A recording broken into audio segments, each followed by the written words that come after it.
Hi hello வணக்கம், welcome back to Tamil hero channel. ஆக்சுவலாக பார்த்தீங்க அப்படின்னா நடிகர் ஜெயம் ரவிக்கும் ஆர்த்திக்கும் டிவோர்ஸ் ஆக போகுது அப்படின்ற ஒரு கசப்பான செய்தியை நேற்று பார்த்தீங்க அப்படின்னா ஜெயம் ரவி தன்னோட சோஷியல் மீடியா சைடு நான் எல்லாத்தையும் நேர்மையாகவே இதை சொல்லிடுறேன் அப்படின்ற மாதிரி சொல்லியிருந்தார். அது மட்டும் இல்லாமல் இந்த முடிவு அவ்வளோ ஈஸியாக எடுத்ததில்லை, பல யோசனைகளுக்கு பிறகும் பரிசீலனைகளுக்கு பிறகும் தான் நான் எடுத்திருக்கேன். அதுவும் அவங்களோட நலன் கருதியும் நல வாழ்வுக்காக தான் இந்த முடிவு நான் எடுத்திருக்கேன் அப்படின்ற மாதிரியும் சொல்லியிருந்தார் இல்லையா.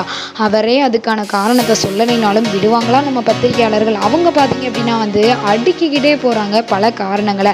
அதில் பார்த்தீங்க அப்படின்னா கொஞ்சமாக சிங்க் ஆகக்கூடிய விஷயம் என்ன அப்படின்னு பார்த்தீங்கன்னா, இப்போ ரீசெண்டாக ஜெயம் ரவி நடித்த எந்த படங்களுமே பார்த்தீங்க அப்படின்னா ஓடவே இல்லை சரியா.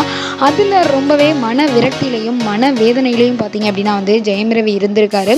ஸோ அப்போ பார்த்தீங்க அப்படின்னா ஆர்த்தியோட அம்மாவான சுஜாதா விஜயகுமார் இருக்காங்க இல்லையா, அவங்க பார்த்தீங்க அப்படின்னா அவரை வச்சு பல படங்கள் தயாரித்து ரொம்பவே தோல்வியை தழுவுனனால அவரை ரொம்பவே அதிருப்தியாக ட்ரீட் பண்ணதாகவும், அப்போ ஆரம்பித்த பிரச்சனை பார்த்தீங்க அப்படின்னா நெருப்பு மாதிரி பற்றி பெரிய பிரச்சனையாகி கப்புள்ஸுக்கு இடையில வெடித்து இது விவாகரத்தில் போய் நிற்கிறதாகவும் சொல்கிறாங்க.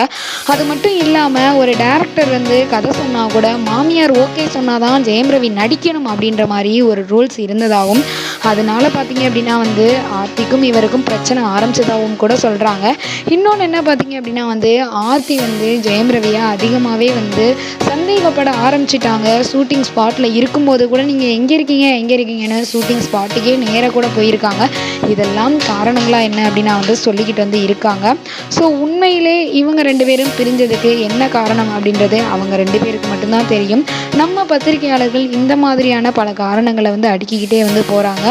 இப்படி நடந்ததுனால பார்த்தீங்க அப்படின்னா அந்த ரெண்டு பசங்களோட வாழ்க்கை என்ன ஆகும் அப்படின்றது தான் எனக்கு ரொம்ப கஷ்டமாக இருக்குது. இதை பற்றி நீங்கள் என்ன நினைக்கிறீங்க அப்படின்னு மறக்காமல் நம்ம சேனலுக்கு உள்ள கம்பாக்ஸில் கமெண்ட் பண்ணுங்கள். இந்த வீடியோ உங்களுக்கு பிடிச்சிருந்தா லைக் பண்ணுங்கள், ஷேர் பண்ணுங்கள், கமெண்ட் பண்ணுங்கள். அப்படியே நம்ம சேனலை சப்ஸ்கிரைப் பண்ணிடுங்க. ஓகே, பாய். உங்களிடம் விடைபெறுவது உங்கள் கனகராஜ்.